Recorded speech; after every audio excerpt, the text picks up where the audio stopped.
Good morning, everyone. Good morning, Marcelo. Good morning, everyone who are watching us over the internet. It is a true blessing and a gift that we all receive, especially me being here and having the opportunity to speak, to talk about this so maybe not very well understood word, gratitude, and be grateful. If we go back in time, maybe 2,000 years ago, we're going to see a man by the name Paul of Tarsus that sent a letter to a small community in that region, Thessalonian.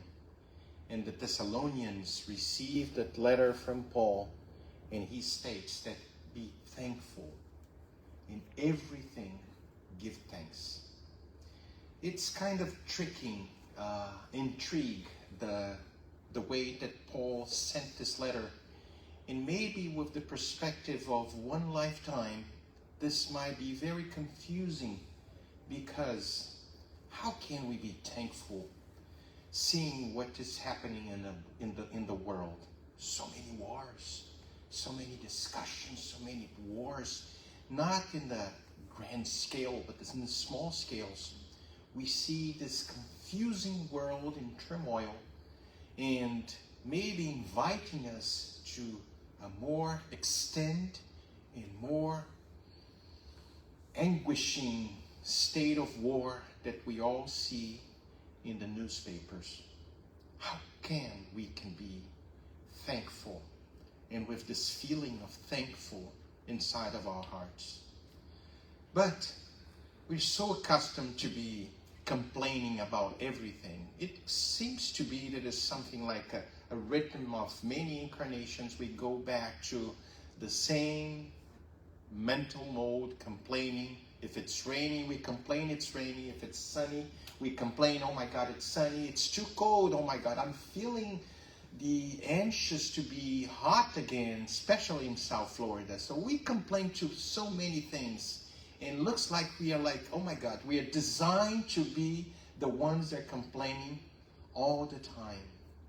But Joanna de Angelis, the spirit author, through the mediumship of Divaldo Franco, brought us a message in the book Psychology of Gratitude that strikes us in a way that invites us, better using this term to explain, invite us to a vision of gratitude that it's way much larger and bigger than simply complaining about a very specific fact or a very specific circumstance.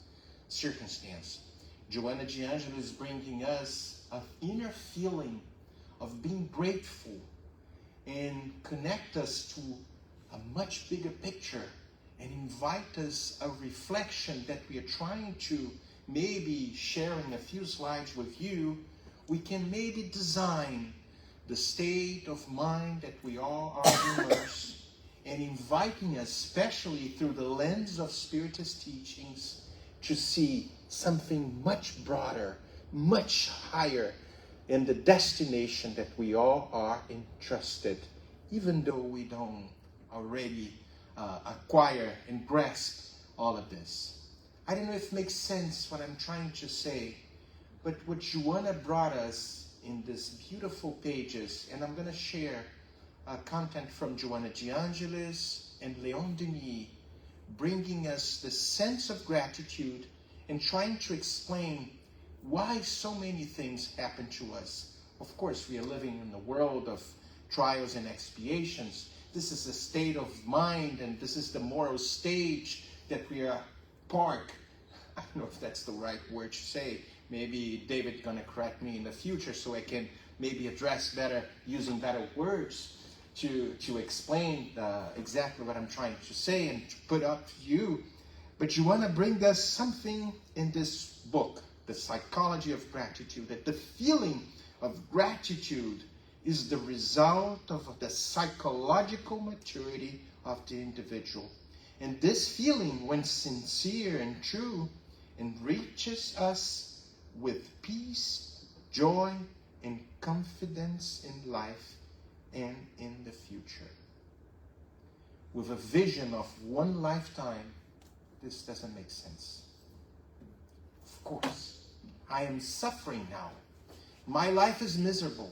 Look at the wars, look at the discussions, political battles, all kind of ideas, and the world is in turmoil. I'm like in the verge of passing away. I am in a bed, like in a hospital, going through a very complicated disease. How can I be grateful? The vision of one lifetime actually destroy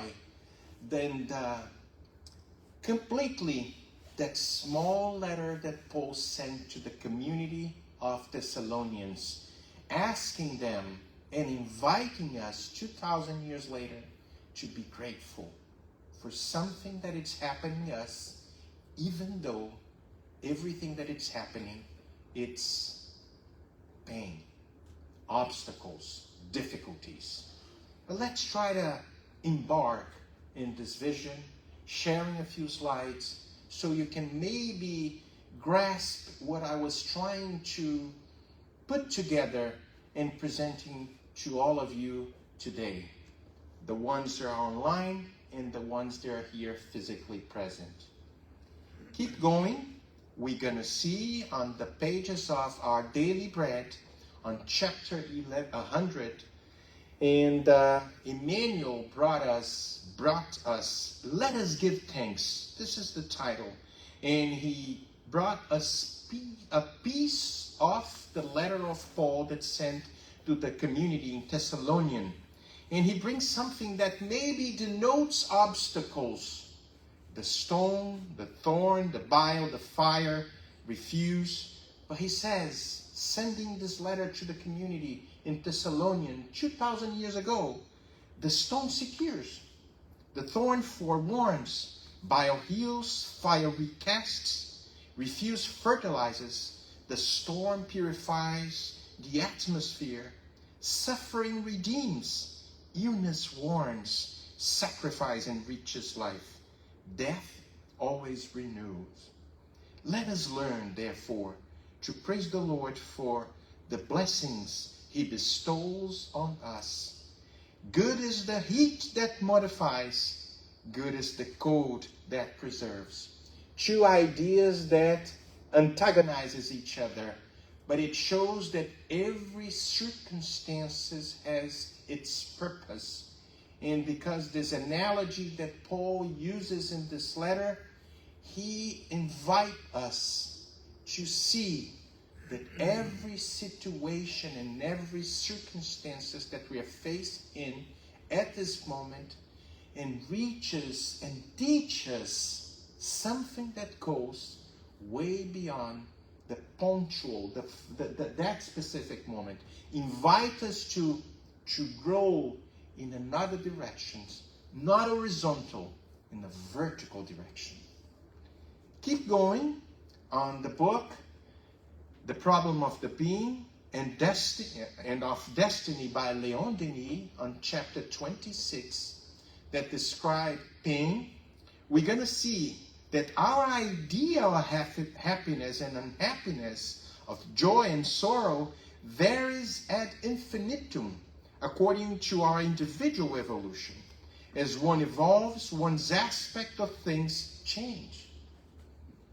As children grow up, they disdain the games that once captivated them. The ascending soul seeks increasingly nobler, more serious and profound satisfactions. It is quite difficult to make people understand that suffering is good. Everyone would like to remake and embellish life at will, adorn it with all the amenities, without thinking that there is no good without pain, no ascension without effort. If we go to the gym, you all know what I'm talking about. But let's extrapolate this to a more broader vision, the vision of the immortal soul. Often, keeps saying Leon Denis, the elevation of the spirit will be measured by the sum of the sufferings and difficulties it has gone through. with obedience and resignation, demonstrating absolute trust in God, for everything happens only with His permission. With only one lifetime, it makes no sense. I agree. It makes no sense. But he keeps saying on chapter 27 that brings on the chapter, on the title, Revelation Through Pain. It is above all in the face of a suffering that the necessity and efficacy of a robust belief is shown, powerfully based at the same time on reason, sentiment, and facts, in which explains the enigma of life, the problem of pain. What consolations? This is a question that he asks us who are studying this, and bring us the reflection that materialism, it's not going to take us anywhere.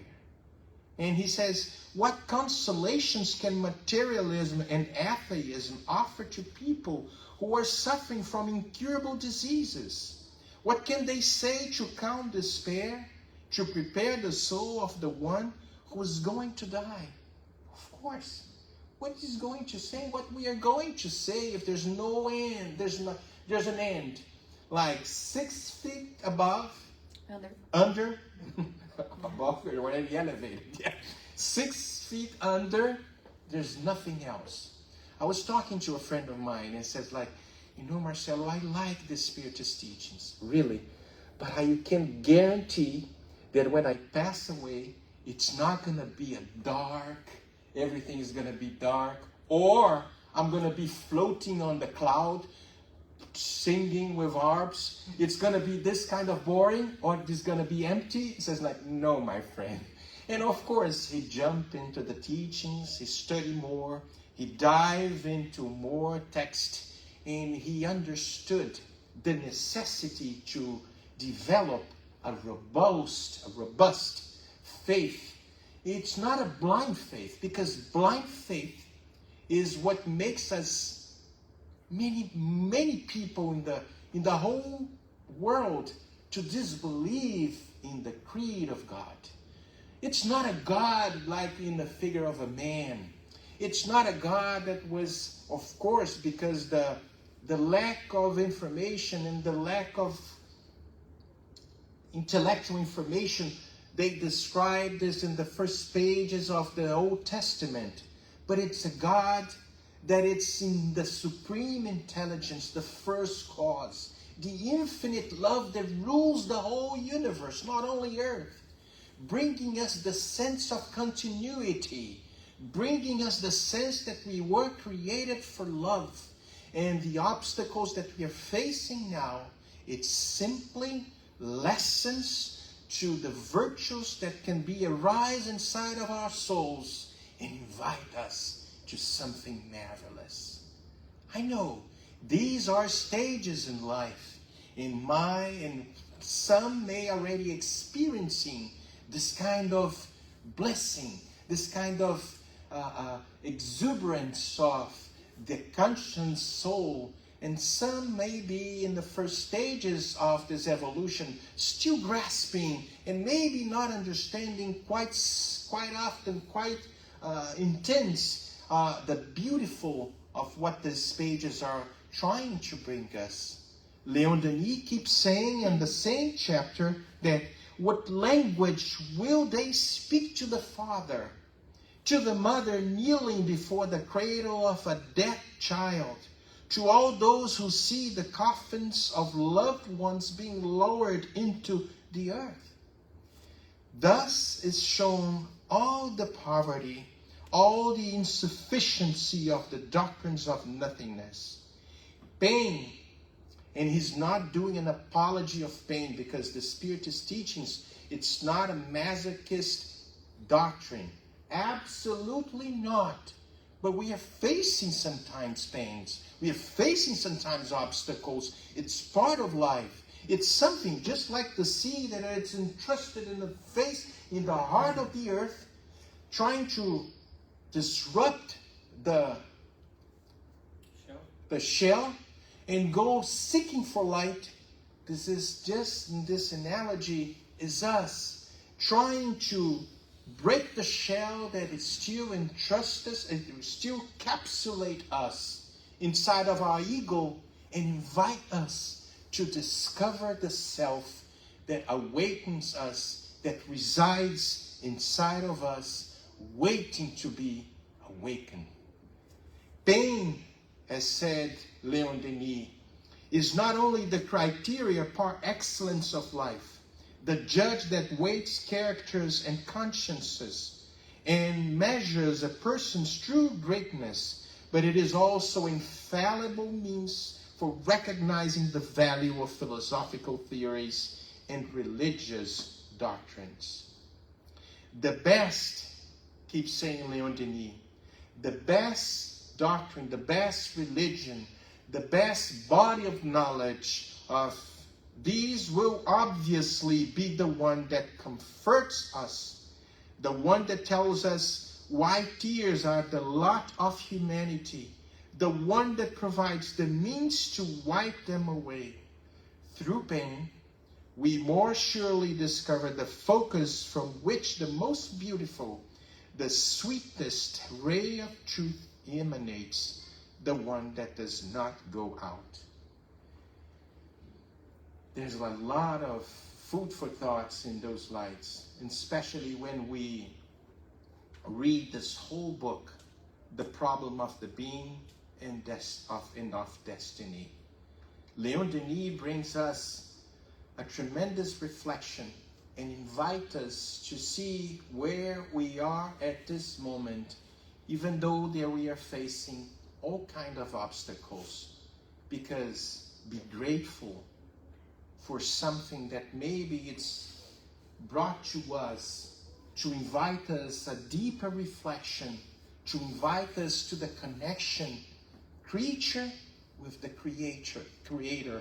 Maybe this awakens us to see something that it's still in the early stages of the ones they're still crawling on the materialistic idea and thinking that the grave, it's simply a final destination. In the book Construction Material, I know the title is funny, dictated by the Spirit Emmanuel and psychograph channeled by Francisco Chico Xavier, it says in one of his quotes, Emmanuel says, pain is a constant invitation from life so that we may accept an interview with God. And in the book, Wake Up and Be Happy, Joanna de Angelis says, complain is a waste of time. Indeed, those who complain are missing the opportunity to give thanks and to do something meaningful in life.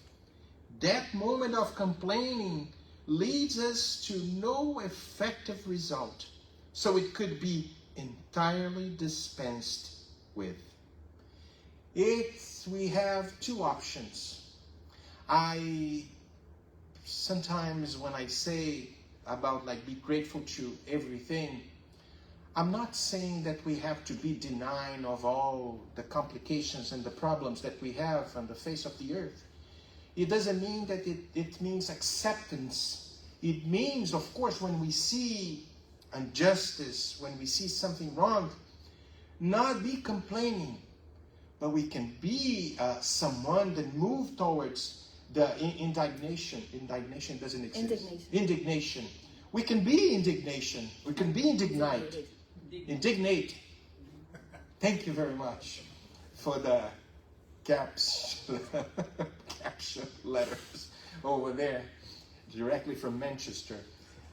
We can be, of course, indignated, but not complaining, not wasting time in complaining, making this movement that it's made part of our, maybe not only in this lifetime, many existences.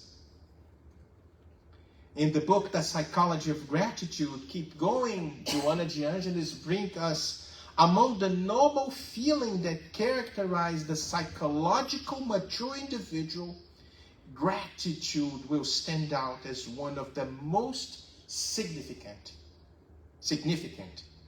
And life itself can and should be a hymn of praise to God, therefore of uncontained gratitude.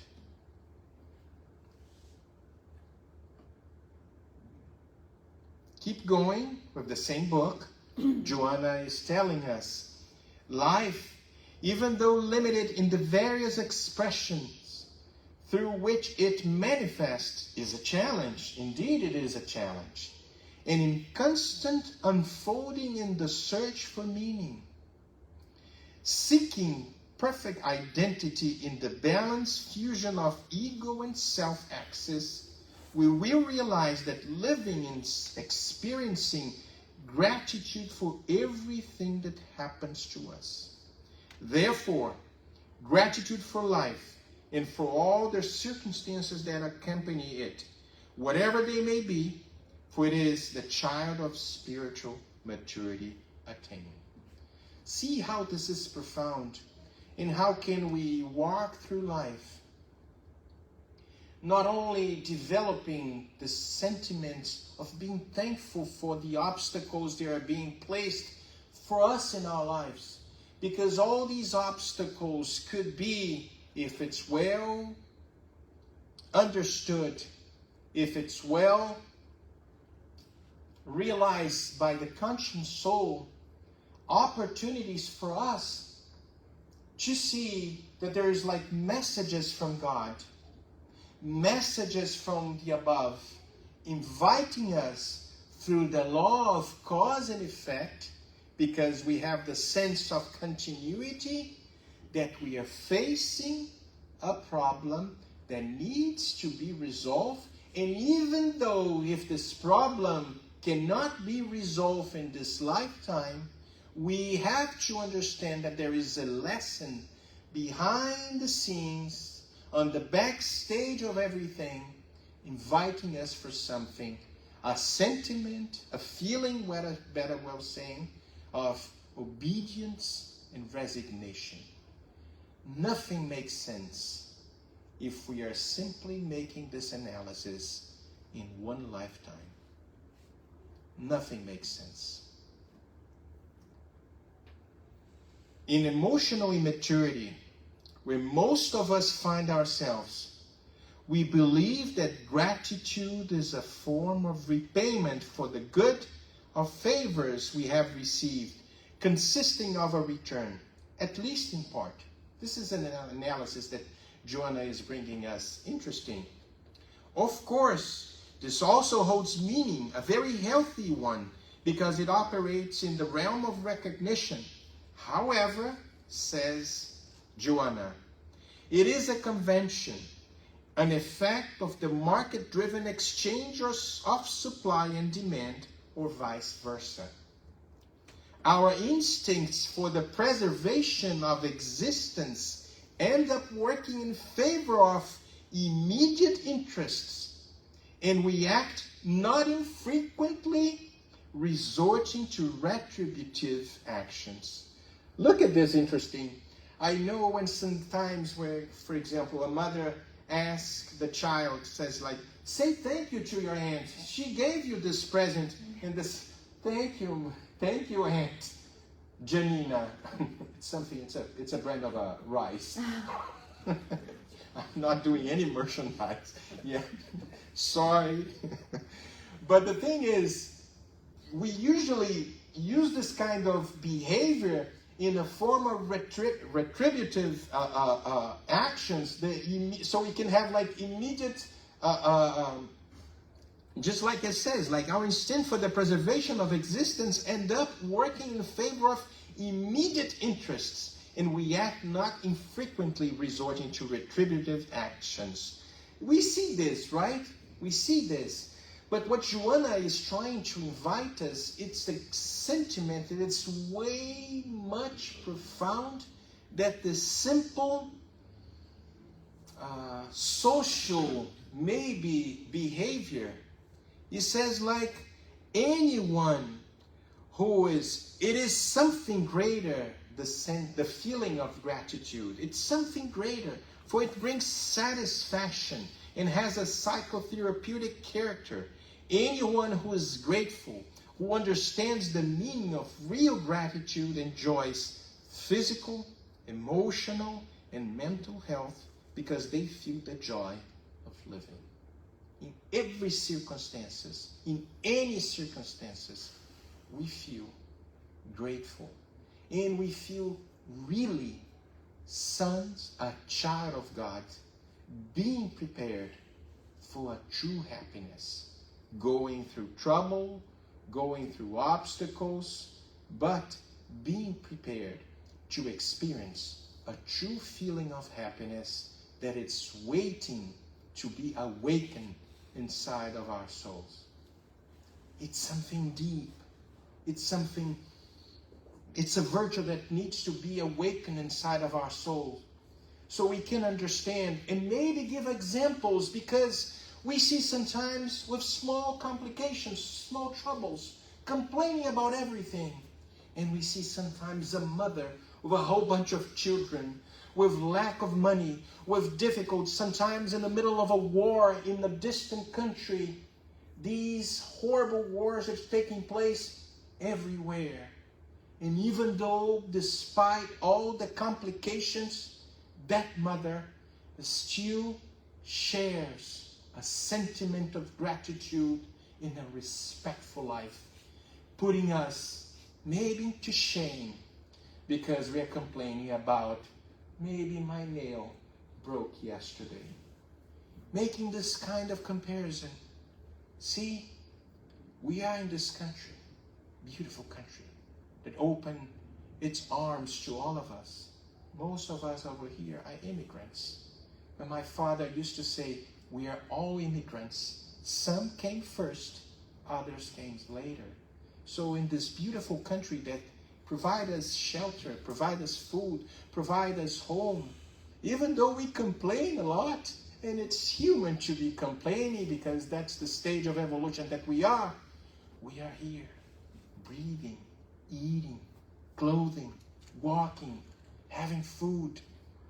And the vast majority in many parts of the world doesn't have a plate of food to have during the day. Let's be grateful and give the example.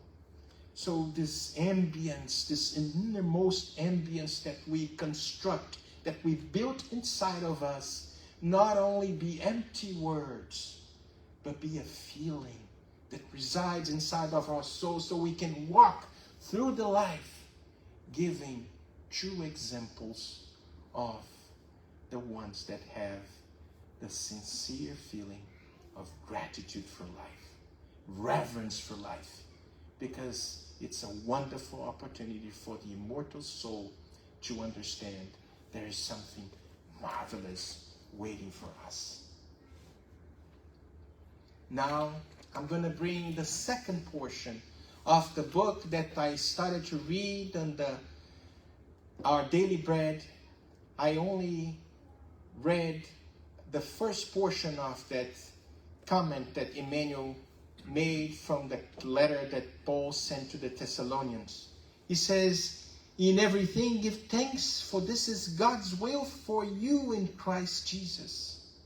And he keeps saying, let us pray to heavenly providence for enough light for our eyes to identify the granary of grace in which we find ourselves. It is our inner blindness that causes us to trip over obstacles wherein only divine favor dwells. And especially when we enunciate a worthy desire, let us prepare to welcome the lessons that will help us accomplish it according to the superior purposes that govern our destiny. Let us not be frightened by unforeseen difficulties or dolorous circumstances. Help from above, look what Emmanuel says, help from above does not always appear in the form of heavenly delight. It usually appears in the form of a less desirable resource. And let us remember, however, that someone in danger of drowning in the deep waters that covers the abyss can be saved only at the price of extreme measures. So let us give thanks for all the experiences along our evolutionary pathway on our sanctifying search for the divine will in Jesus Christ, our Lord. When I read this lesson on the chapter 100, I was thinking about how many days, how many times during my life I was ungrateful, complaining for small things and not looking at the bigger picture. Of course, when time has passed by, our conscience awakens a little bit. But even though nowadays, with a little more knowledge about the Spiritist teachings, I still complain. And I keep reading this lesson. And I keep making myself, it's not exactly what I'm trying to say. It's when I see examples, because we need examples. We need someone that guides us. Sometimes Christ is so far out, but we see sometimes a mother, a friend, someone that we know. Of course, we don't know his or her life, but we see examples that they are living examples, our complete trust, our complete sincerity, enlightening himself or themselves or herself in the trust that there is something much bigger awakens us, in the feeling of gratitude. It's so natural. It's so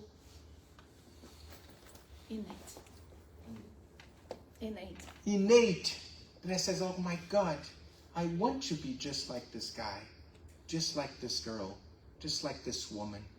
And this kind of comparison make us not to be stuck in Chuck over here, but look like, my God, if God has created the whole universe and we are all brothers and sisters and we all came from the same source, and if she or he is exactly in this position and can stand sometimes of big obstacles, I can be the one day to resist and to give the example.